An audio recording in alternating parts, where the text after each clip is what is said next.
Oke, Bismillahirrahmanirrahim. Assalamualaikum warahmatullahi wabarakatuh. Jadi di sini saya akan melakukan pembahasan soal kuis 1 dari sistem instrumentasi dan metode pengukuran. Sebelumnya mohon maaf kalau saya agak batuk-batuk karena sedang kurang fit. Dan sebelum itu juga mohon maaf kalau misalnya jawaban saya dirasa kurang oke. Saya menggunakan beberapa sumber. Salah satunya adalah dari kelas sendiri, yaitu di K03, terus dari beberapa textbook juga. Tapi kalau misalnya teman-teman merasa jawabannya kurang oke, bisa coba untuk cari referensi tersendiri. Baik, mungkin kita langsung mulai aja ke pembahasan soalnya. Nah, jadi yang pertama itu adalah kita akan membahas mengenai sensor. Itu sensor tekanan yang namanya itu strain gauge. Nah, strain gauge itu sensor berbasis hambatan ya, atau sensor resistif yang dia tuh dapat digunakan untuk mengukur beban benda pada suatu neraca gitu. Nah, jadi karena dia tuh mengukurnya beban benda, jadi kita tuh mencari dari sensor ini tuh mengubah besaran fisis berupa massa beban dalam kilogram menjadi resistansinya.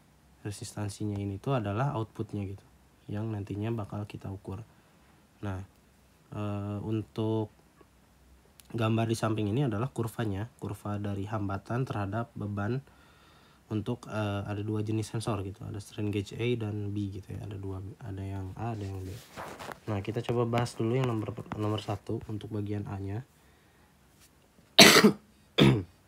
Bagaimana cara mencari sensitivitas dan linearitas dari kedua sensor tersebut. Nah, sensitivitas itu berangkat dari definisinya adalah seberapa sensitif sensor itu mengubah pengukuran gitu. Kayak contohnya, kayak dalam 1 kilogram tuh kita mengubah berapa ohm sih gitu untuk strain gauge ini. Nah, kita ingin tahu hal itu. Jadi karena kita ingin tahu dalam hal ini resistansi, dalam misalnya supaya lebih mudah mungkin ya, karena besaran fisisnya yang kita ukur itu massa kilogram, kita ingin tahu deh dalam per kilogram itu berapa resistansi yang berubah gitu, sehingga kita bisa mencari rasio dari output terhadap inputnya. Nah, jadi kan delta, jadi sensitivitas itu delta output dibagi delta input, yang dalam hal ini delta outputnya apa ya, berarti kan resistansinya itu delta R dibagi delta inputnya apa, delta M. Atau dalam hal ini kita lihat di tabel, resistansi itu adalah sumbu Y, dan di tabel juga massa itu adalah sumbu X, sehingga kalau kita ubah dalam bentuk tabel itu adalah delta Y per delta X atau gradien. Sehingga kita bisa nyari sensitivitas dari suatu sensor, dalam hal ini strain gauge, itu dengan mencari gradien dari output terhadap input gitu ya. Ya, gradien dari sensornya itu. Kayak gitu. Nah, mungkin itu untuk sensitivitas. Selanjutnya adalah linearitas.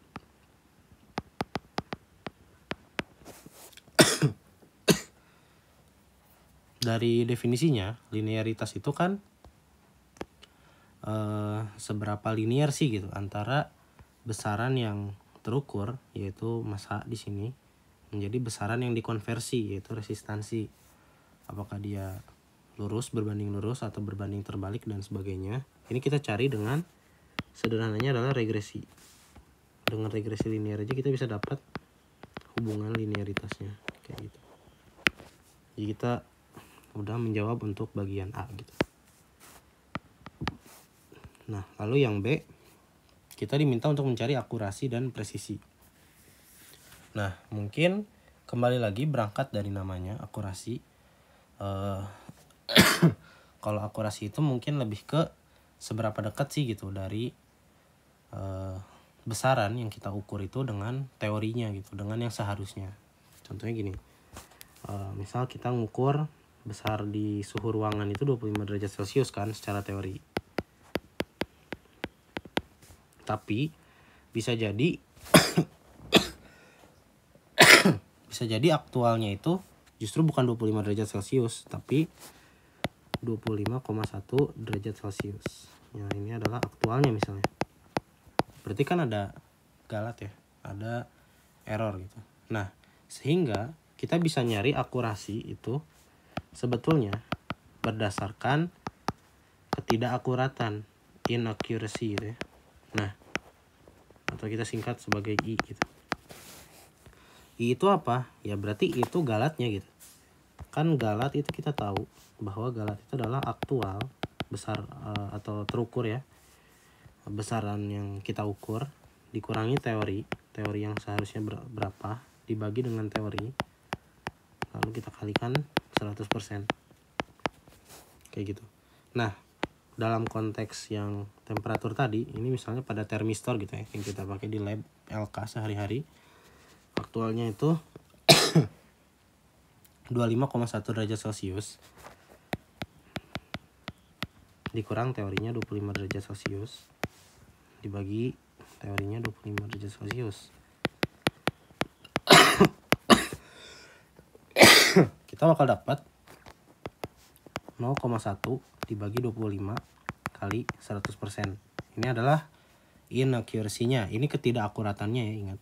Nah, sehingga setelah kita peroleh inaccuracy-nya, baru kita bisa dapat akurasinya. Akurasinya apa? Ya berarti dari 100% dikurangi galatnya gitu. Kebalikannya kan. Jadi kayak ya udah, kita cari aja dengan cara I dikurang 100% dikurang inaccuracy gitu.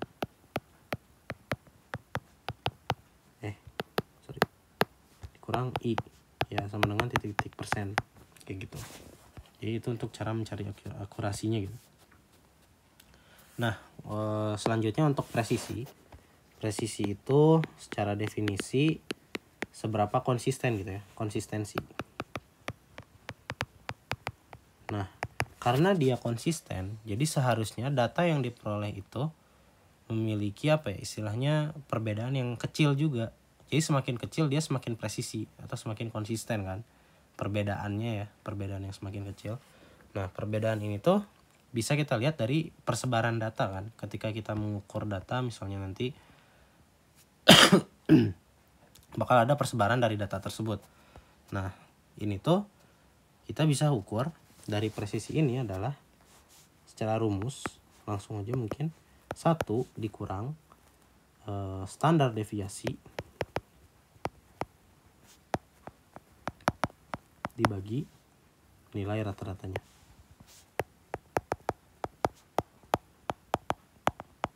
Nah, sehingga nanti kita bakal peroleh berapa sih, seberapa presisi sih gitu untuk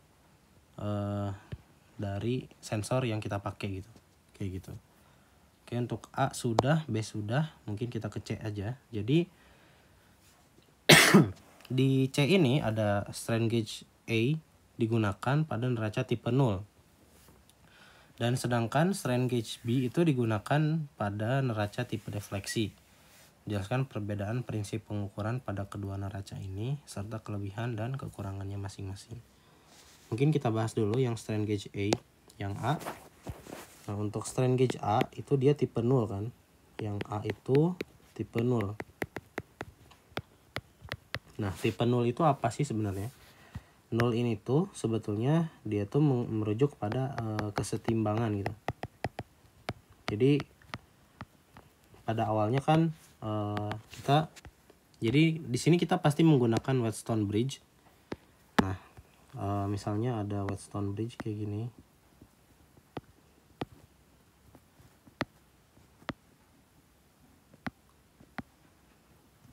Oke, maaf kalau kurang rapi, ya anggap saja bisa dipakai lah ya. 1, ini adalah R1, ini adalah R2, ini R3, dan ini untuk RU-nya misalnya. Nah, mungkin sama kayak di gambar itu ya. Oke, nah jadi mungkin seperti ini misalnya. Nah, nanti ketika misalnya kita menggunakan yang tipe 0, ini tuh kan pasti akan ada Vout-nya. Kalau misalnya kita pasang di sini kali ya, untuk power supply, kan nanti dia akan dialiri arus, sehingga Wheatstone bridge ini nantinya akan menghasilkan output gitu. Outputnya itu bisa dari sini kan, dari sini gini aja deh. Nah kayak gini, kayak gini lah, anggaplah seperti ini misalnya dalam volt gitu ya. Nah kalau misalnya kita ingin menggunakan 0, yaitu kan kesetimbangan, pada awalnya Wheatstone bridge ini pasti setimbang, dia tidak terpengaruh oleh apapun. Jadi ibaratnya dia dalam keadaan V outnya sama dengan 0, sehingga kalau ingin Wheatstone bridge itu V outnya 0, kan berarti R1 harus sama dengan R2 sama dengan R3 sama dengan RU kan.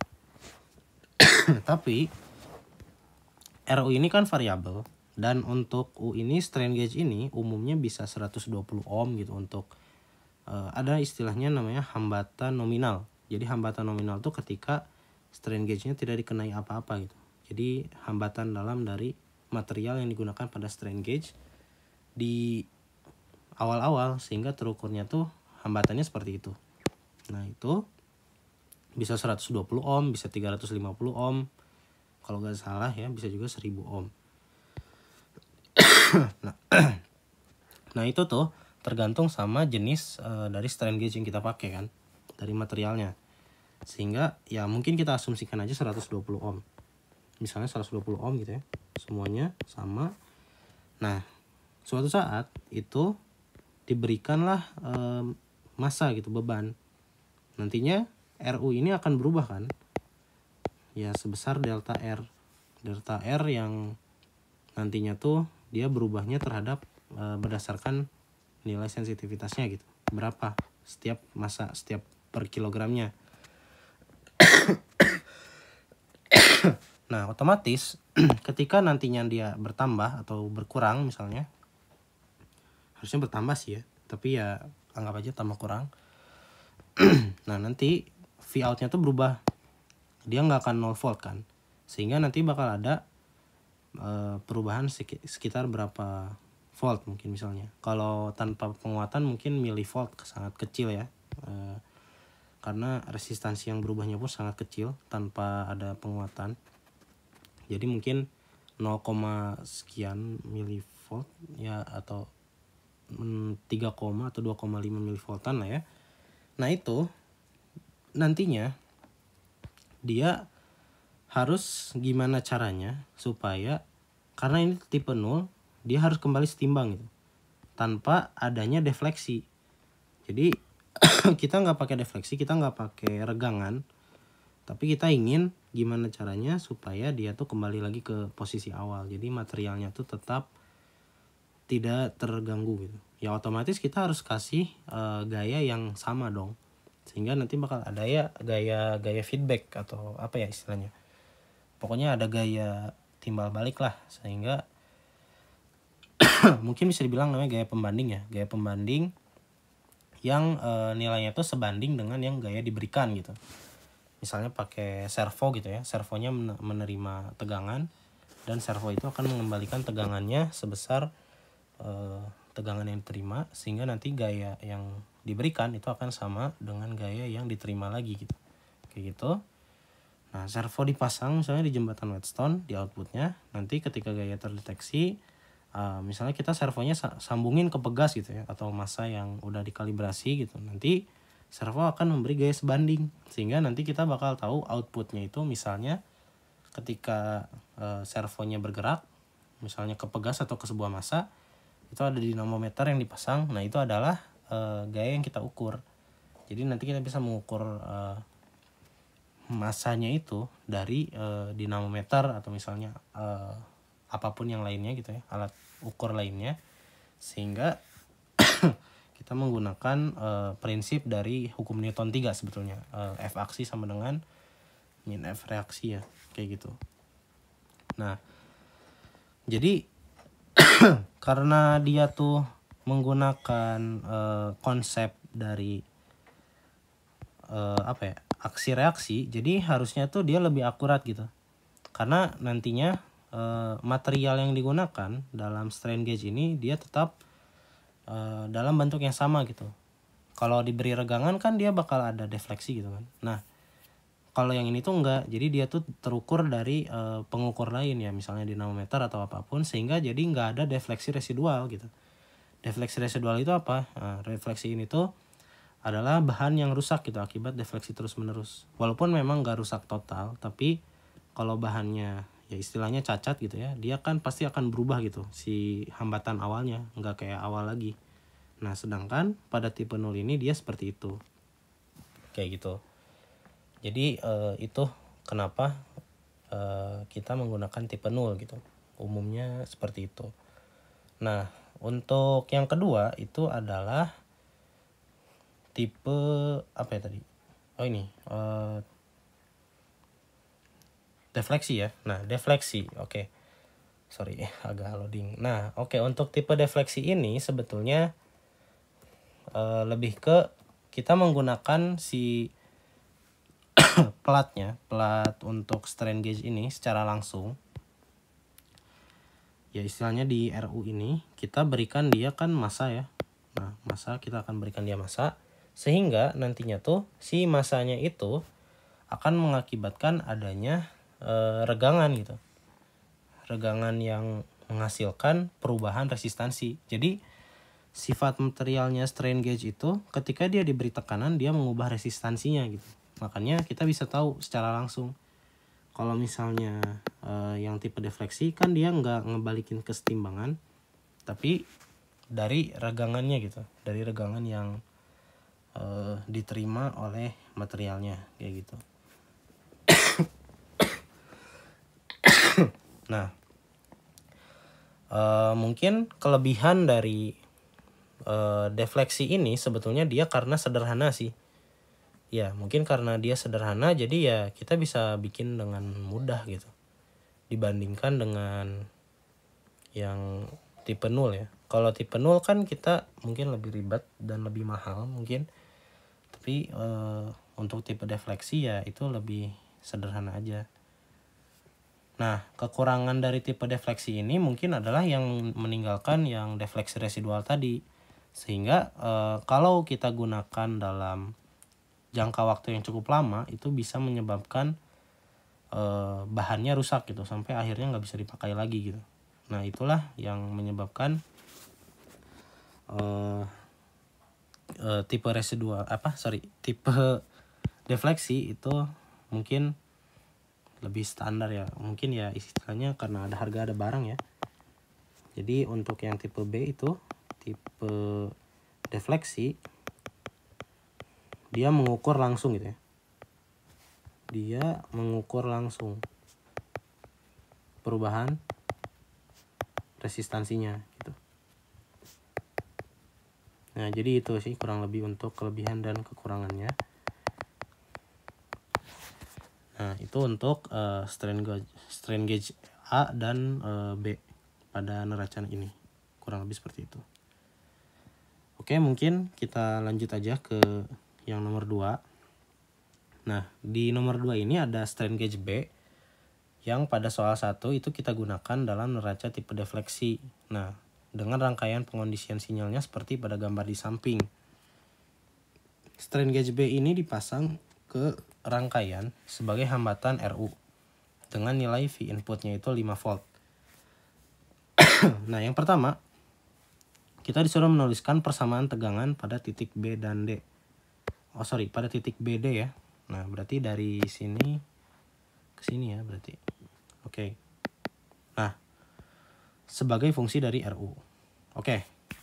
Jadi kita harus nyari VBD-nya ya. Nah, oke, kita bisa tinjau aja analisis rangkaiannya. Dari kita lihat dulu dari tegangan sumber dari power supply.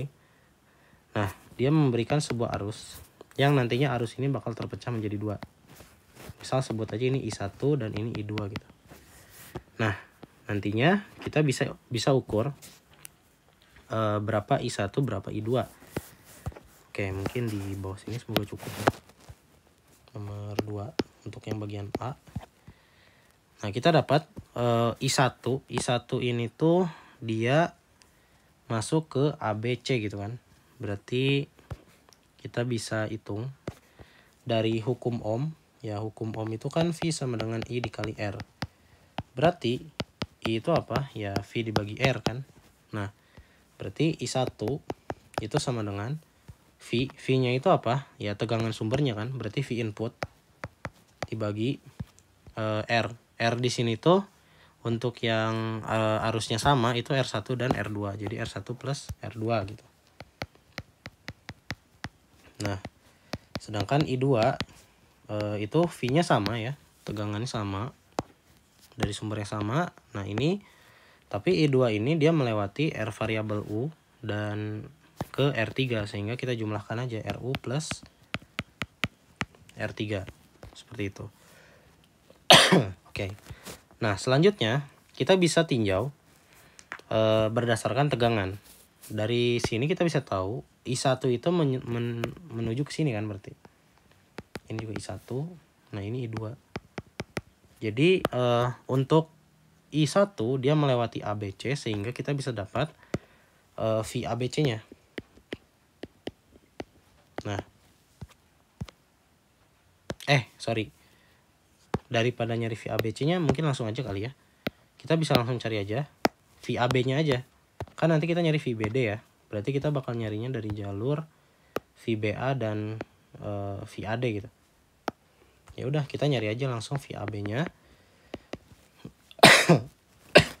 Oke, sorry. V AB. Nah, V AB itu I yang melewati A dan B itu kan I1. Berdasarkan hukum Ohm, VI kali R berarti I1 kali. Nah, R di sini adalah R1 ya. Berarti kita tulis di sini R1. Sehingga I1-nya bisa kita jabarin jadi VI R1 bagi R1 plus R2. Nah, untuk jalur yang kedua itu VAD. Nah, VAD ini tuh adalah I2 kali RU kan yang tadi dilewati. Sehingga kalau kita substitusi I2 itu VI kali RU bagi RU plus R3 kayak gitu. Nah, VBD itu bisa kita dapat dari jalur ini kan. Dari jalur sini. Set gitu. Dari VBA sama VAD. Nah, tapi kan kita cuma taunya VAB. Ya udah. Kita bisa menggunakan prinsip superposisi gitu. Sehingga kita bisa tahu VBA itu adalah min VAB. Sehingga nanti dia berubah menjadi apa? Min VI R1 per R1 plus R2. Kayak gitu kan. Nah, tadi VBD itu apa? Melalui jalur yang tadi kita gambar. Jadinya adalah VBA plus VAD. Itu tinggal masukin aja. VBA-nya itu VBA ya? Oh iya, VBA betul. Oh iya, oke. Jadi VBA-nya itu min VI R1 plus R2 tambah VAD-nya ini ya. VI RU per RU plus R3. Atau kita keluarin VI-nya bisa, jadi lebih sederhana. Yang positif kita pindahin ke kiri, jadi RU per RU plus R3 kurang R1 bagi R1 plus R2. Seperti itu. Kita dapat nilai VBD-nya sebagai fungsi dari RU ya. Ya, ini ada RU-nya. Oke, seperti itu. Nah, sekarang tuliskanlah persamaan dari V output terhadap fungsi VBD. Nah, kalau kita lihat dari gambar, V outputnya tuh kan yang ini ya. Dan di sini tuh ada rangkaian, namanya rangkaian penguat diferensial. Ini tuh penguat diferensial biasa ya harusnya. Iya sih. Ya pokoknya ada penurunan rumusnya. Tapi intinya kita bisa langsung cari aja. Untuk yang ini kalian mungkin bisa hafalin juga. Ada di elektronika. Ya di LK Logital yang semester lalu. Jadi untuk penguat diferensial, penguatan itu adalah min. Kalau di sini kan dia RF-nya tuh R4. Ya, R4 ya. Per R5. Jadi R4 per R5. Sebenarnya dia tuh kalau biasanya penguat diferensial tuh AV-nya itu penguatannya. Ini penguat diferensial tuh min RF per R1 kayak gitu. Nah, kita berhubung udah mempelajari itu dan udah pernah menurunkan juga dulu, kita ambil aja langsung, kita pakai aja karena menghemat durasi juga. Nah, itu adalah AV sama dengan min R4 per R5. Nah, penguatan itu definisinya apa? Penguatan dari definisinya adalah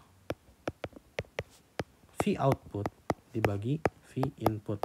Sehingga berdasarkan hubungan ini, kita bisa tahu V out itu adalah penguatan dikalikan V input.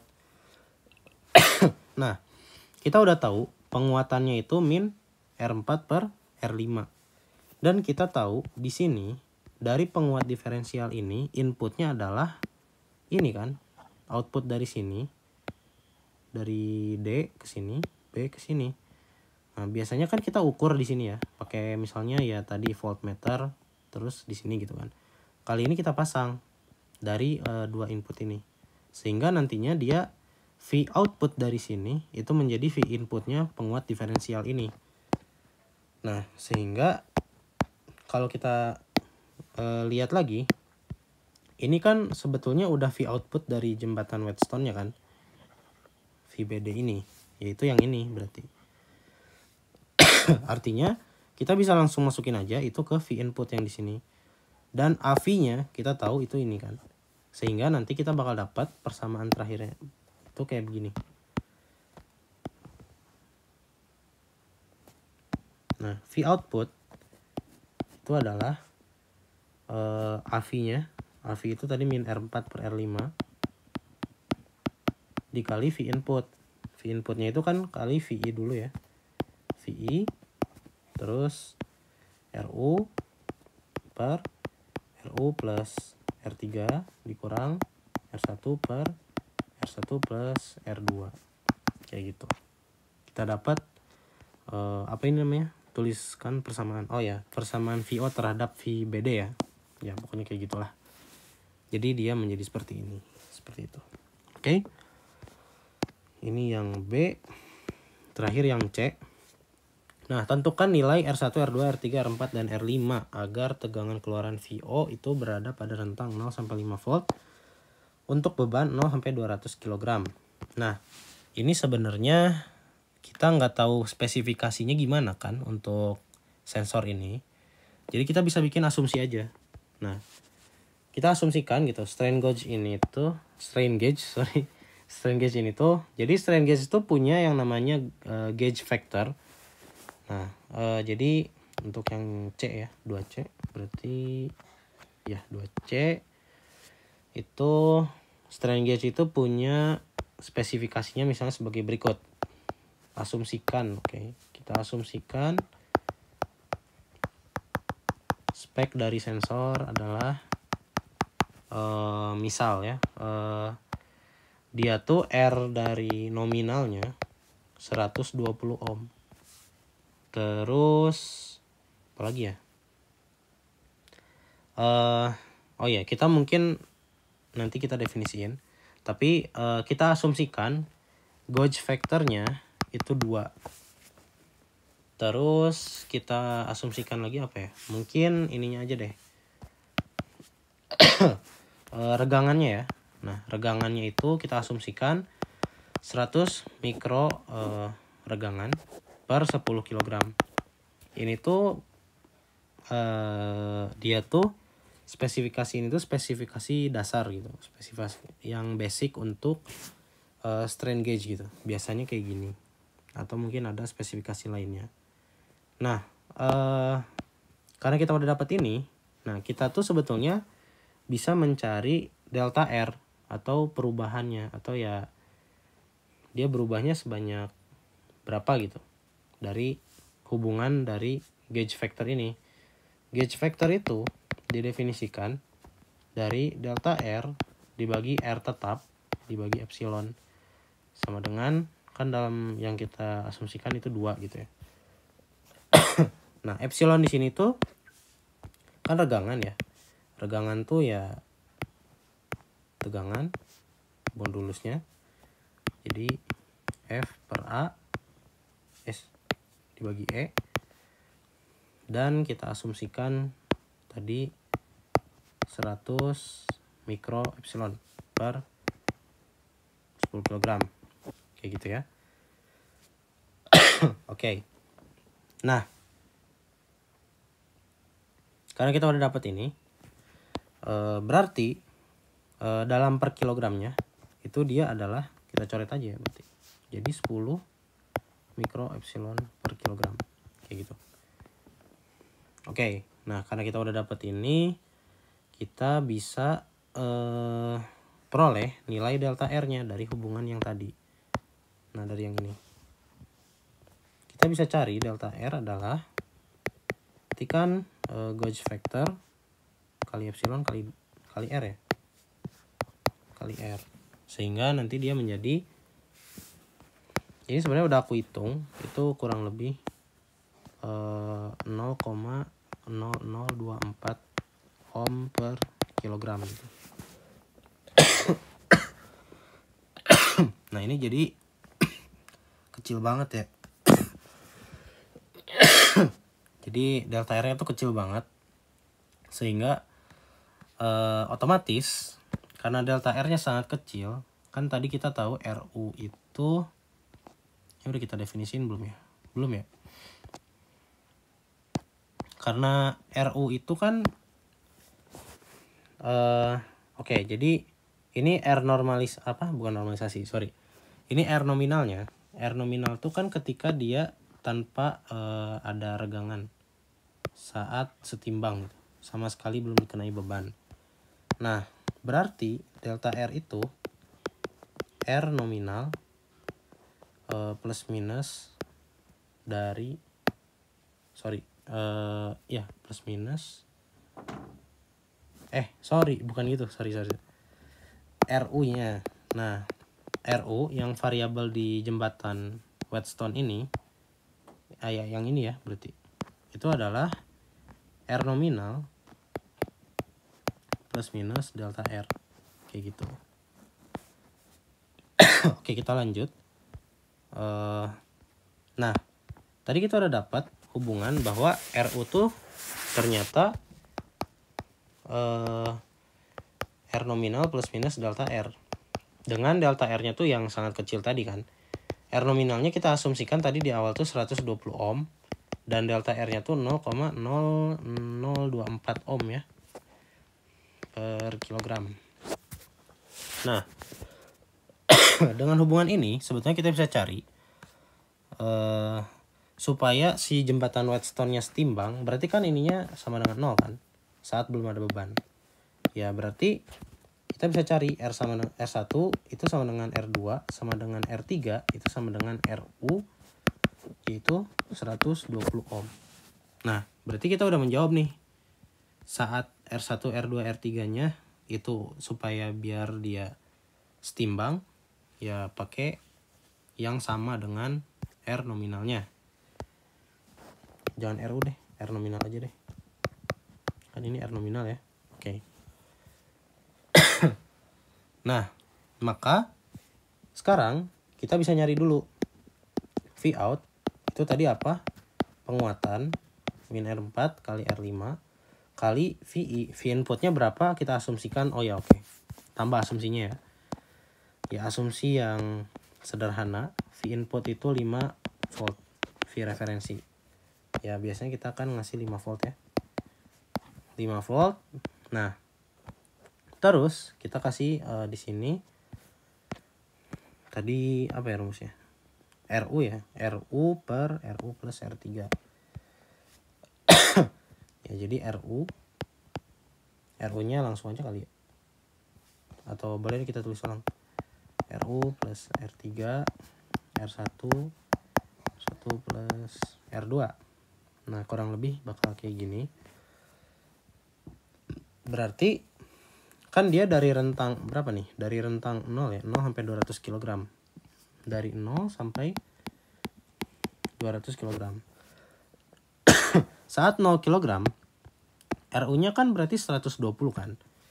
Ya berarti kalau kita lihat 120 bagi 240. Ini juga 120, 240. Berarti nanti dia 0 kan. Berarti nggak bisa kita hitung. Kita hitung aja dari 1 kg. Jadi kita hitung dari kayak gini ya berarti. Ini asumsikan dulu saat ini. Asumsikan dulu dia tuh sama dengan 1 penguatannya. Jadi kita belum kasih penguatan. Kita ingin tahu berapa tegangan maksimumnya saat keluar gitu. Sebelum dikasih penguatan. Karena penguatannya itu digunakan, diharapkan supaya 200 kg-nya itu mendekati 5 volt sih sebenarnya. Oke, kita coba dulu. Nah, kalau kita hitung, berarti kan ini tetap sama ya. Ini tuh hasilnya 1 gitu. Kali 5 volt. Ini untuk 1 kg. Untuk 1 kg itu berarti 120,0024 dibagi 240,0024. Benar gak ya? Benar sih harusnya. Dikurang 120 per 240. Oke, harusnya sih seperti itu ya. Kita coba hitung. Pakai kalkulator. 120 dibagi,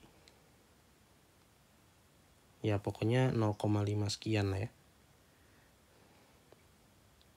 Dikurang 1 dibagi 2. Ya ini 1/2 lah ya. Kita kalikan 5 volt.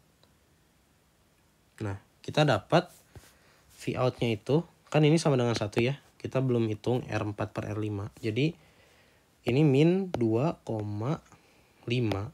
kurang lebih kali 10 pangkat min 5 volt. Kecil banget ya. Jadi sangat kecil. Sehingga kita perlu penguatan yang besar kan berarti untuk adanya ya setidaknya dia nggak nyampe 5 volt sih kalau kita hitung ya. Nah, ini adalah V0 saat bebannya itu 1 kg. Jadi kalau misalnya bebannya 100 kg, ya ini kita kali 100 dong berarti kan.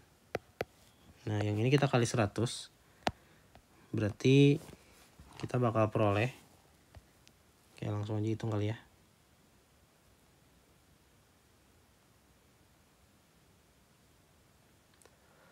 Eh 120,24 bagi 240,24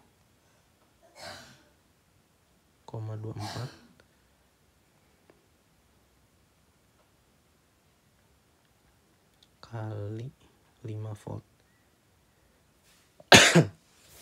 Ya ini jauh lebih better sih.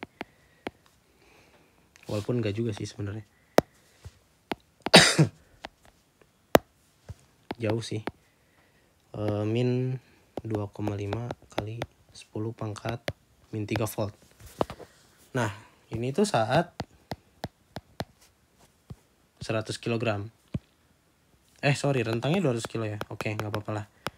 Ya kalau kita kali 2 jadinya 0, ya 5 kali 10 pangkat min 3. Ya itu sebenarnya masih kecil banget ya.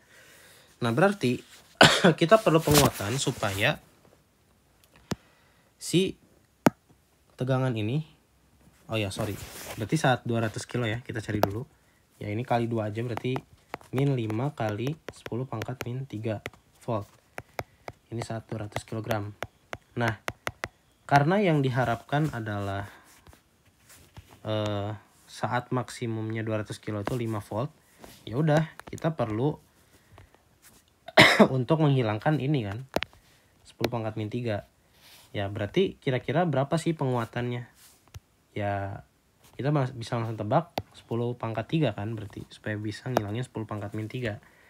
Nah, ya udah, misalnya kamu pengen bikin 1000 kali penguatan, kita bisa set untuk AV 1000 kali penguatan, pasang R4 nya misalnya 1 mega ohm gitu ya, 1 mega ohm, dan R5 nya itu 1 kilo ohm. Kekecilan ya, kegedean ya. wait 1 mega tuh 10 pangkat min 6, sorry, 10 pangkat 6 dibagi,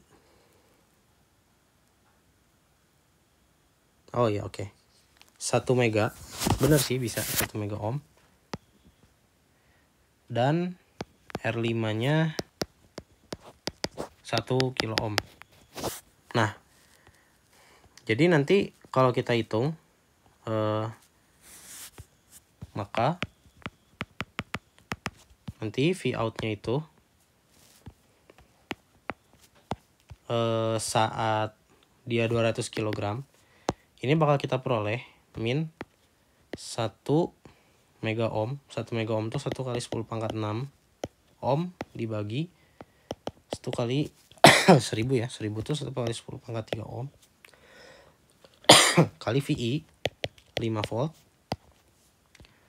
Dan ya yang tadi lah ya, titik-titik aja lah ya. Ya intinya dia nanti jadi 0,24 gitu kan.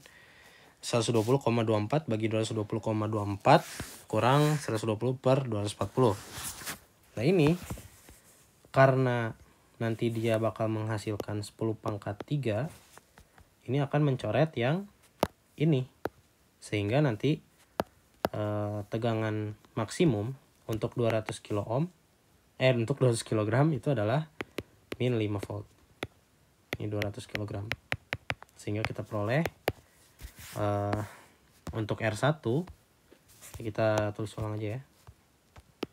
R1 sama dengan R2 sama dengan R3 120 ohm. R4 itu sama dengan 1 mega ohm, dan R5 itu sama dengan 1 kilo ohm. Seperti itu. Oke, jadi mungkin itu aja untuk tutorial kuis 1. Untuk pembahasan soal kuis 1. Mungkin semoga bisa bermanfaat. Jadi mohon maaf juga kalau masih banyak sekali kekurangan. Silakan untuk sampaikan kritiknya kepada saya dan pesannya. Semoga bisa membangun saya untuk kedepannya juga. Terima kasih. Assalamualaikum warahmatullahi wabarakatuh.